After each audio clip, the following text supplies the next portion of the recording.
Halo, assalamualaikum warahmatullahi wabarakatuh. Jumpa lagi dengan saya Happy di First Diansah Channel. Di sini adalah tempatnya orang happy, senang, susah, usil, jahil, gokil, kreatif, dan semuanya sah. Di video kali ini saya akan memberikan sebuah tutorial untuk menggunakan Microsoft Excel, khususnya dalam penggunaan rumus dasar di Microsoft Excel. Mungkin sebagian besar dari kalian menganggap tutorial ini adalah tutorial sepele, tapi banyak juga mungkin yang dari kalian itu membutuhkan tutorial ini dalam menggunakan Microsoft Excel. Tetapi saya sangat berharap video ini dapat memberikan manfaat untuk kalian semuanya. Nah, jangan lupa untuk selalu mensupport channel ini dengan cara like, comment, share, and subscribe sehingga saya lebih giat dan semangat untuk membuat video tutorial-tutorial berikutnya. Mau tahu seperti apa videonya? Tonton terus sampai habis. Oke, kita mulai tutorial yang pertama, yaitu untuk mengurutkan nomor. Di sini misalkan saya akan mengolah daftar nilai mata pelajaran. Nah, di kolom nomor ini masih kosong. Di sini nanti caranya ada dua. Yang pertama seperti ini. Jadi kita tuliskan di sini 1, kemudian di bawahnya 2. Kemudian dua sel ini kita blok dan kita drag ke bawah seperti ini. Maka secara otomatis dia akan muncul nomor secara urut dari 1 sama dengan 10. Kemudian cara yang kedua, kita tuliskan angka 1 di baris pertama ini, kemudian di bawahnya kita tuliskan sama dengan, kemudian kita klik sel yang berisi angka 1 tadi, kemudian kita tambah angka 1, kemudian kita enter. Nah, di sini kita tempatkan kursor kita di angka 2, kemudian kita drag ke bawah. Maka secara otomatis dia juga akan muncul angka dari nomor 1 sampai dengan nomor 10. Nah, kelebihan dari cara yang kedua ini, misalkan kita menulis angka 1 di tengah, misalkan saya ambil di sini, kita ketikkan 1, kemudian kita enter, maka secara otomatis di bawahnya akan menyesuaikan sel di atasnya, yaitu 1, 2, 3, 4, 5, 6, 7, dan seterusnya. Kalau kita menggunakan cara yang pertama tadi, maka dia tidak otomatis seperti ini. Kemudian yang kedua adalah menjumlahkan angka atau nilai. Misalkan di sini saya ingin mengolah nilai.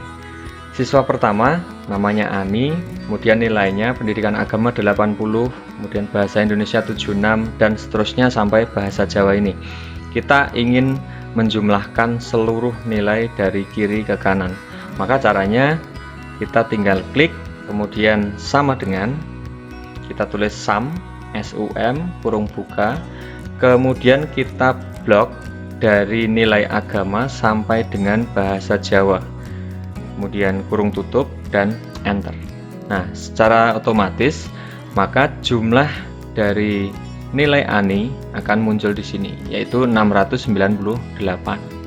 Nah, untuk menghitung jumlah siswa lainnya, maka kita tinggal klik di nilainya Ani tadi, kemudian kita drag ke bawah. Maka secara otomatis masing-masing jumlah nilai dari masing-masing siswa ini, maka dia akan muncul. Kurang lebih seperti itu untuk mencari jumlah nilainya. Kemudian di bagian bawah di sini kita misalkan ingin menjumlahkan nilai per mapel. Nah, nilai per mapel dari satu kelas, misalkan dari 10 siswa ini nilai per mapelnya berapa. Maka di sini sama langkahnya, yaitu sama dengan, kemudian kita tulis sum, kurung buka, kita blok dari atas nilai Ani sampai nilainya Bima, kemudian kurung tutup, kita tekan enter. Nah, untuk mata pelajaran lainnya kita tinggal klik di sini, kemudian kita drag ke sebelah kanan.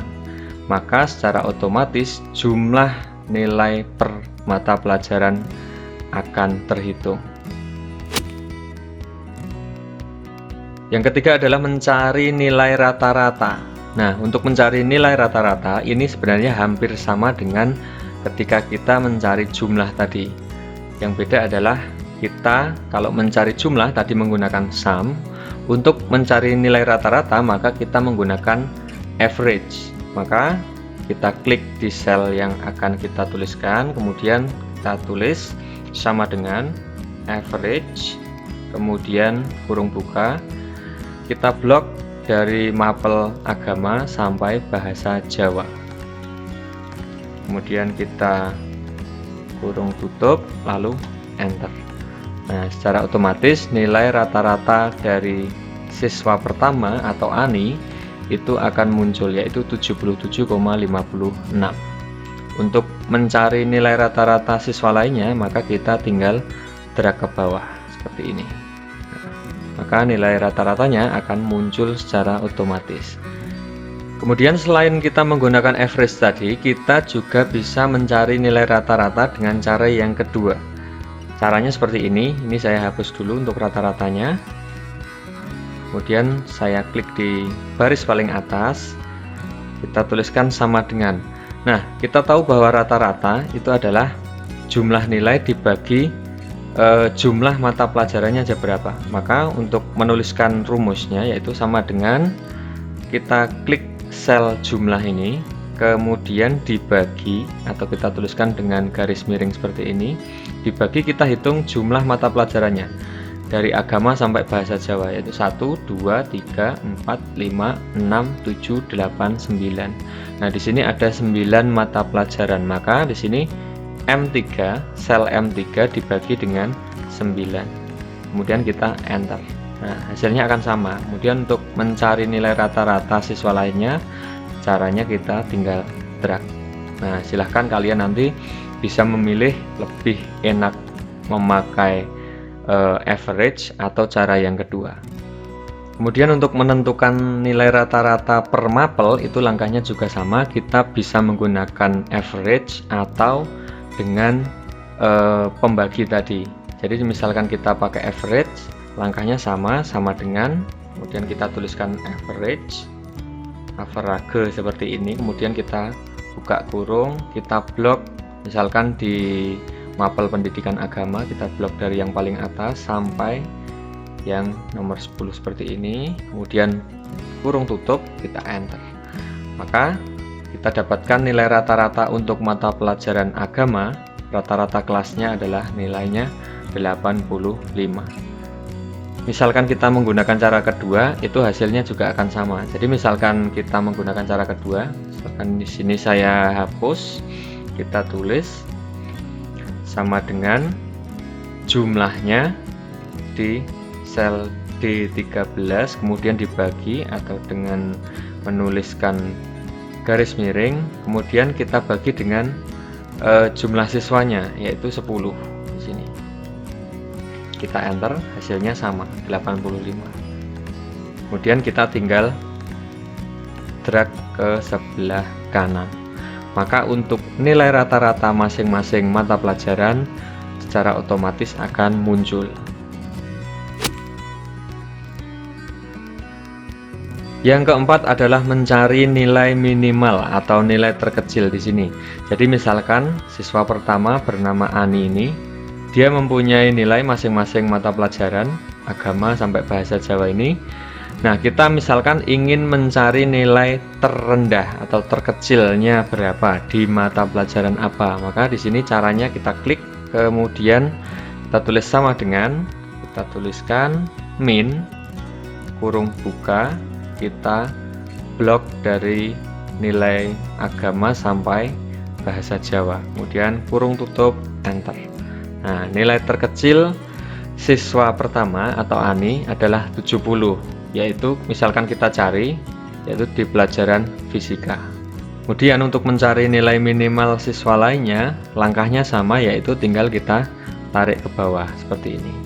Maka nilai minimal akan otomatis muncul. Kemudian untuk mencari nilai minimal di bawah, langkahnya sama, yaitu kita tinggal klik di sini, kemudian sama dengan min kurung buka, kita blok dari siswa pertama sampai terakhir, kurung tutup, enter. Nah, secara otomatis nilai minimal dari mata pelajaran pendidikan agama adalah 78. Kemudian untuk mencari nilai minimal di mata pelajaran lainnya, caranya kita tinggal tarik ke kanan seperti ini.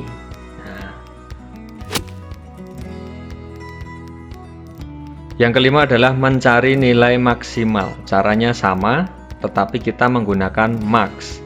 Kita klik di sel sini, ya, kemudian kita tuliskan sama dengan max, max, kurung buka, kemudian kita blok dari nilai agama sampai bahasa Jawa, kemudian kurung tutup dan enter. Untuk siswa lainnya kita tinggal tarik ke bawah. Selesai. Kemudian untuk nilai max yang bagian bawah itu juga sama langkahnya, sama dengan max kurung buka, kemudian kita blok dari nilai siswa pertama sampai terakhir, kurung tutup, enter. Untuk mencari nilai maksimum dari mata pelajaran lainnya, langkahnya sama, kita tinggal tarik ke kanan. Maka secara otomatis nilai maksimum tiap-tiap mata pelajaran akan muncul. Yang keenam adalah menghitung jumlah sel yang sudah terisi data. Misalkan di sini saya akan mengolah nilai mata pelajaran. Sebagai contoh yang saya ambil adalah nilai fisika. Nah, ketika kita ingin menghitung berapa siswa yang sudah mengerjakan, misalkan sudah mengerjakan soal ulangan atau mengerjakan tugas, maka rumus yang saya gunakan adalah counta. Nah, supaya lebih jelas, saya contohkan di sini. Misalkan yang sudah mengerjakan, saya klik di sini, dan saya tuliskan sama dengan counta seperti ini tulisannya ya. Counta, kemudian kurung buka, kita blok dari siswa pertama sampai siswa terakhir. Kemudian kita kurung tutup, enter. Nah, di sini akan keluar hasilnya yaitu 7. Jadi data yang sudah terisi adalah 7. Artinya siswa yang sudah mengerjakan tugas atau mengerjakan soal ulangan itu adalah sebanyak 7 siswa. Kemudian yang ketujuh adalah menghitung jumlah sel yang terisi data tertentu. Artinya seperti ini. Misalkan dalam tabel ini terdapat 10 siswa. Kemudian jenis kelaminnya ada perempuan dan laki-laki. Misalkan kita ingin mencari jumlah laki-lakinya berapa, kemudian perempuannya berapa. Maka rumus yang kita gunakan adalah countif. Caranya seperti ini. Kita klik di sini. Kemudian kita tuliskan sama dengan, kita tulis countif. Nah, tulisannya seperti ini, countif. Kemudian kurung buka. Kemudian kita blok area di sini, kolom jenis kelamin dari atas sampai paling bawah. Kemudian kita tuliskan lagi titik koma, kita tuliskan yang kita inginkan karena kita mencari atau kita menginginkan jumlah data laki-lakinya ada berapa, maka di sini kita tulis tanda petik L, kemudian tanda petik kurung tutup, enter. Nah, secara otomatis jumlah siswa laki-lakinya akan muncul yaitu 3. Nah, kalian nanti bisa mencocokkan apakah benar 3 atau tidak. Nah, bisa dilihat di bagian sini, database-nya.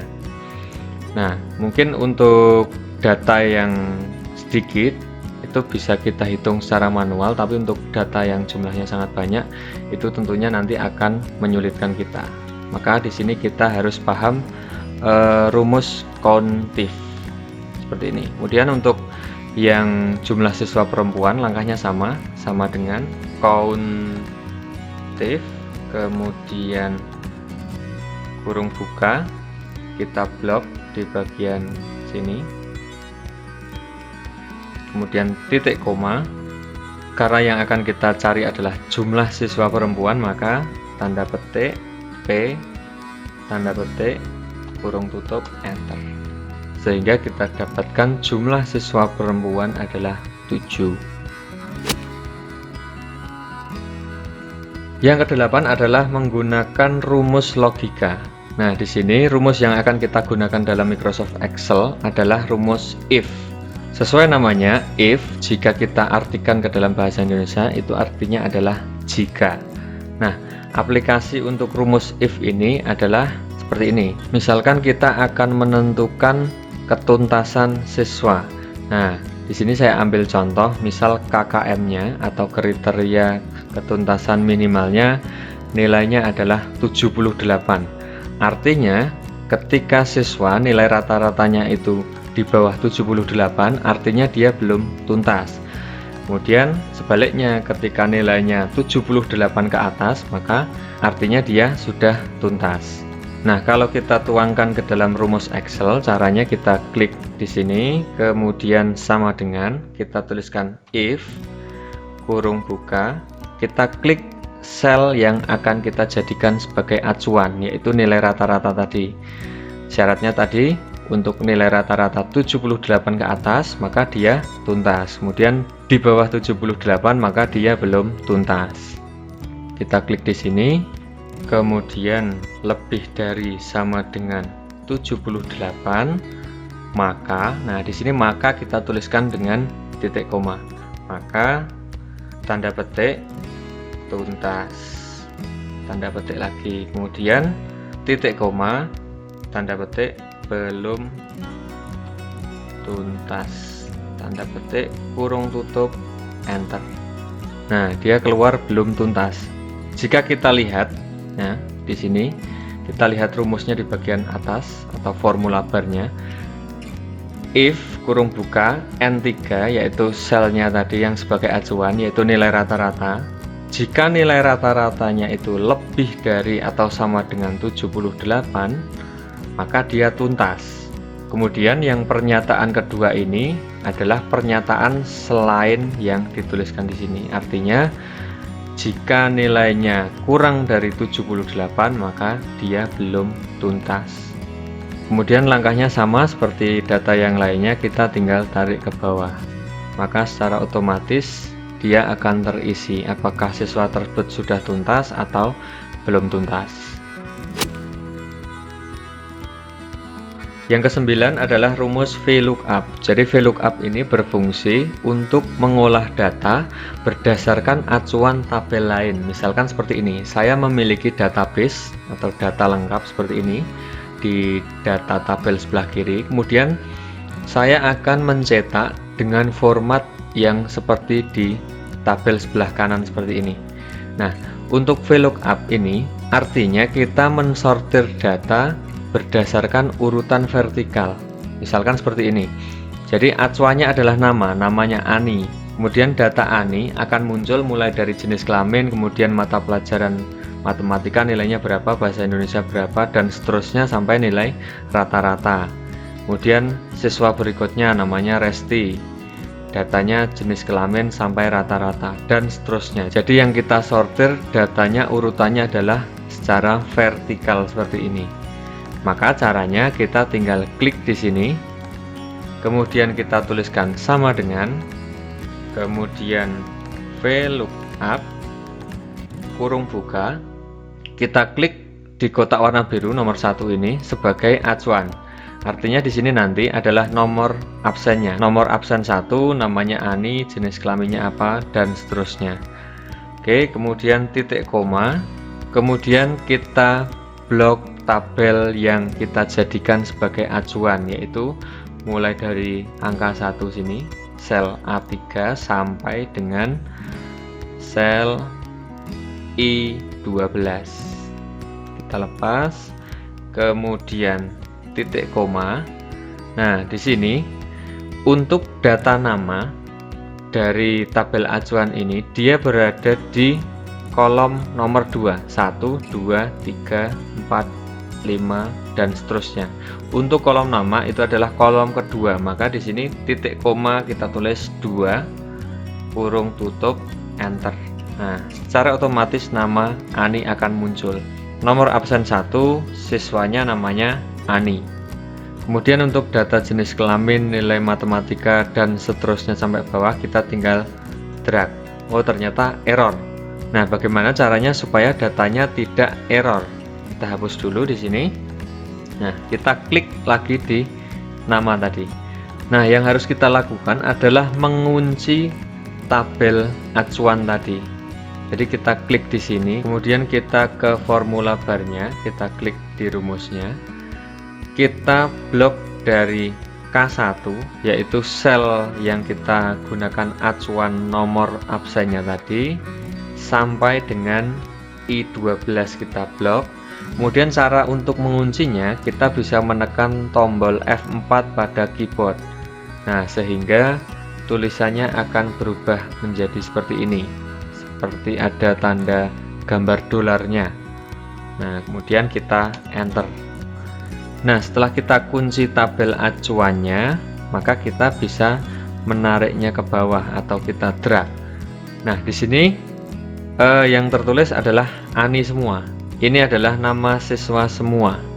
Nah, maka langkah selanjutnya kita tinggal mengganti kolomnya. Misalkan ini jenis kelamin, kita klik di sini. Kemudian kita lihat di tabel acuan, jenis kelamin itu adalah tabel kolom 31, 2, 3. Maka kita klik di sini, kemudian kita rubah di rumusnya di atas. Kita ganti dengan 3. Kemudian kita enter. Untuk matematika berarti di kolom 1, 2, 3, 4. 4 kita klik ya di sini, kita ganti 4, enter, dan seterusnya. Untuk bahasa Indonesia berarti 5, enter. Fisika 6, enter. Kemudian biologi 7, kemudian ekonomi 8, enter. Kemudian nilai rata-ratanya adalah 9, kita enter. Nah, seperti ini. Maka datanya sudah selesai. Nama, jenis kelamin, kemudian nilai mata pelajaran matematika sampai ekonomi, bahkan sampai nilai rata-rata. Kemudian jika kita ingin mencari data siswa nomor absen 7, maka kita tinggal klik di sini. Kita ketikkan 7, kemudian enter. Nah, siswa absen 7 adalah namanya Tiara. Kemudian jenis kelamin perempuan, nilai matematika 89. Di sini sudah cocok ya. Kalian bisa mencocokkannya. Kurang lebih seperti itu untuk rumus VLOOKUP. Yang ke-10 adalah menggunakan rumus HLOOKUP. Dalam menggunakan rumus HLOOKUP ini sebenarnya hampir sama dengan ketika kita menggunakan rumus VLOOKUP. Tetapi bedanya ketika kita menggunakan rumus VLOOKUP, maka data tabel acuan itu disusun secara vertikal. Kemudian ketika kita menggunakan rumus HLOOKUP, maka tabel acuan disusun secara horizontal seperti pada contoh berikut. Nah, sebagai contoh, saya memiliki tabel daftar gaji pokok karyawan dalam sebuah perusahaan. Misalkan saya akan menghitung nilai pajak masing-masing karyawan berapa. Tentunya dengan ketentuan tertentu. Misalkan seperti ini. Jadi ketentuannya, potongan pajak itu berdasarkan golongan masing-masing karyawan. Karyawan dengan golongan 1A, maka dia akan mendapat potongan pajak sebesar 1%. Kemudian karyawan dengan golongan 1B, dia akan mendapat potongan sebanyak 3%. Dan karyawan dengan golongan 1C, maka dia akan mendapatkan potongan pajak sebesar 5%. Nah, jadi di sini kriterianya disusun secara horizontal. 1A, 1B, 1C. Oke, kita akan menghitung nilai pajak yang harus ditanggung masing-masing karyawan berdasarkan golongannya. Oke, caranya kita klik di baris pertama seperti ini, kemudian kita tuliskan sama dengan HLOOKUP kurung buka, kemudian kita klik sel golongan dari masing-masing karyawan, yaitu di sel A3 seperti ini. Kemudian titik koma, kemudian kita blok di tabel yang kita jadikan sebagai acuan tadi, yaitu dari 1A sampai dengan 5%. Seperti ini, kemudian titik koma, kemudian kita tuliskan. Jadi nilai persentasenya untuk potongan pajaknya itu berada di baris kedua, 1, 2. Maka di sini kita tuliskan 2. Kurung tutup. Nah, di sini kita baca keterangannya, pajak merupakan potongan sekian persen dari gaji pokok berdasarkan kriteria. Maka di sini adalah nilai pajaknya berapa persen? 1%, 3%, atau 5%. Nah, karena dikalikan gaji pokok, maka kita tuliskan bintang dikali gaji pokok masing-masing karyawan. maka kita klik sel gaji pokok di sini. Klik, kemudian kita tekan enter. Nah, secara otomatis pajak yang harus ditanggung oleh karyawan tersebut adalah Rp10.000. Nah, kemudian untuk menghitung nilai pajak karyawan lainnya, maka kita tinggal drag seperti ini. Nah, ternyata hasilnya adalah error seperti ini. Caranya supaya tidak error seperti apa? Sama dengan yang tadi. Caranya harus kita kunci. Maka ini kita hapus dulu. Kemudian kita klik di sini. Kita kunci tabel acuannya. Kita ke formula bar di bagian atas. Kemudian kita kunci dari A15 sampai C16. Karena yang kita kunci hanya ini. Kalau kita kunci dari A3, maka nanti di sini juga tidak akan berubah. Maka yang kita kunci hanya kolom tabel yang kita jadikan sebagai acuan tadi. Kemudian kita tekan tombol F4 pada keyboard. Nah, maka akan muncul tulisan dolar seperti itu. Kita enter. Setelah itu kita klik di sini, kita tarik ke bawah sehingga nilai potongan pajak yang harus ditanggung masing-masing karyawan akan muncul di sini. Yang ke-11 adalah menggunakan rumus upper. Upper berfungsi untuk merubah huruf menjadi huruf kapital semua.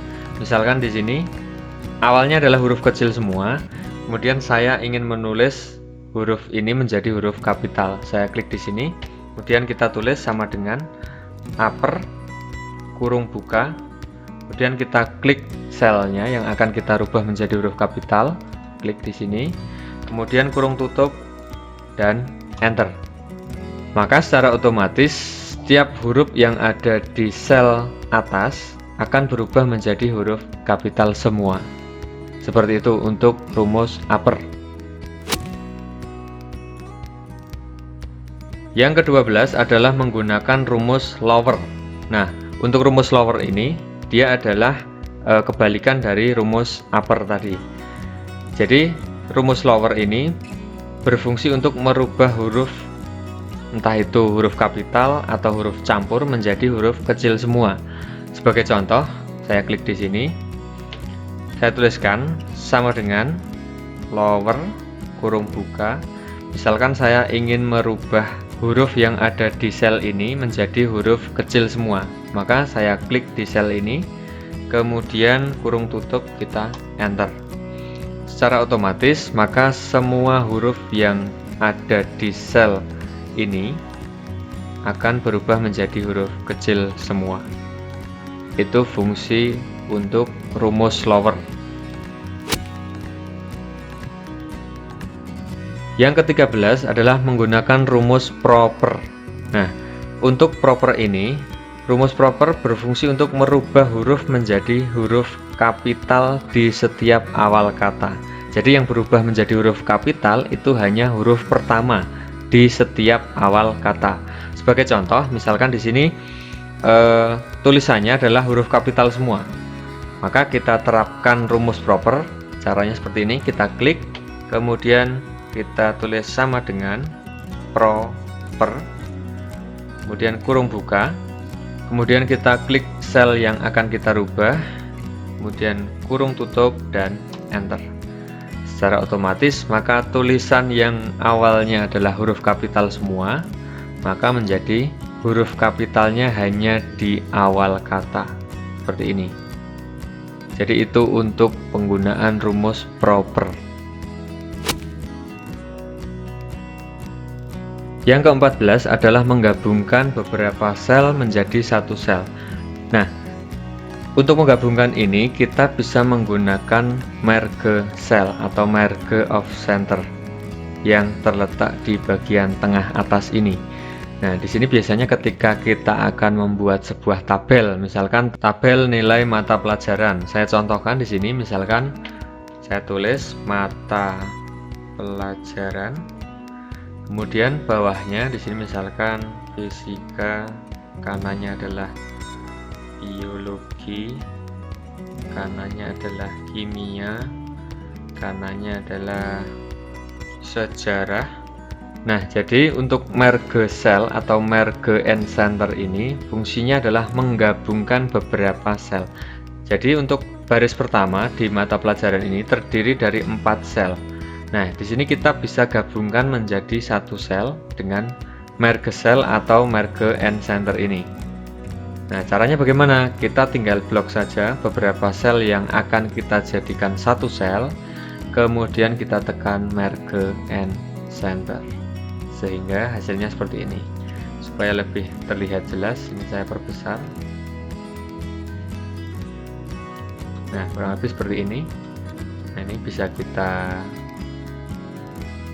atur seperti ini, misal kita perbesar hurufnya dan kita kasih garis. Nah, jadi yang awalnya terdiri dari 4 sel tadi, 4 kotak tadi, setelah kita merge cell atau merge and center ini, maka dia berubah menjadi satu sel yang tergabung seperti ini. Itu fungsi merge and center atau merge cell.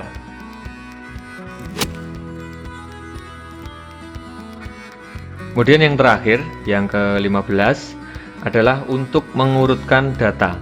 Misalkan di sini saya memiliki data daftar nilai mata pelajaran dari 10 siswa. Nah, di sini saya akan mengurutkan nama siswa berdasarkan abjad.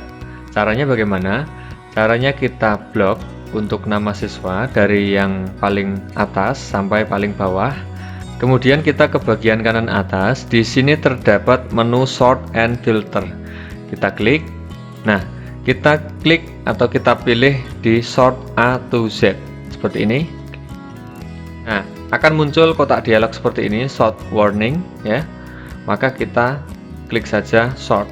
Nah, secara otomatis maka nama siswa ini akan diurutkan dari abjad A sampai Z. Seperti ini. Nah, ketika kita blok di bagian nama, maka data yang lain seperti jenis kelamin kemudian nilai mata pelajaran masing-masing ini, dia secara otomatis akan menyesuaikan yang kita sort ini. Atau kita juga bisa mengurutkan nama siswa ini dari Z ke A. Caranya sama, masih dalam posisi blok seperti ini. Kemudian kita ke bagian kanan atas, kita tekan menu sort and filter, kemudian kita pilih yang bawahnya yaitu sort Z to A. Kita klik, kita tekan sort. Nah, secara otomatis maka dia urutannya adalah Vina, Tiara, Resti, Pratiwi sampai Ani. Untuk data yang lainnya akan secara otomatis menyesuaikan namanya. Itu cara untuk mengurutkan data. Oke, itu tadi video tutorial dari saya tentang penggunaan rumus dasar dalam Microsoft Excel yang mungkin bisa membantu dalam pekerjaan Anda. Saya berharap semoga video ini bermanfaat untuk kalian semuanya. Saya akhiri sekian. Wassalamualaikum warahmatullahi wabarakatuh. See you next time and bye-bye.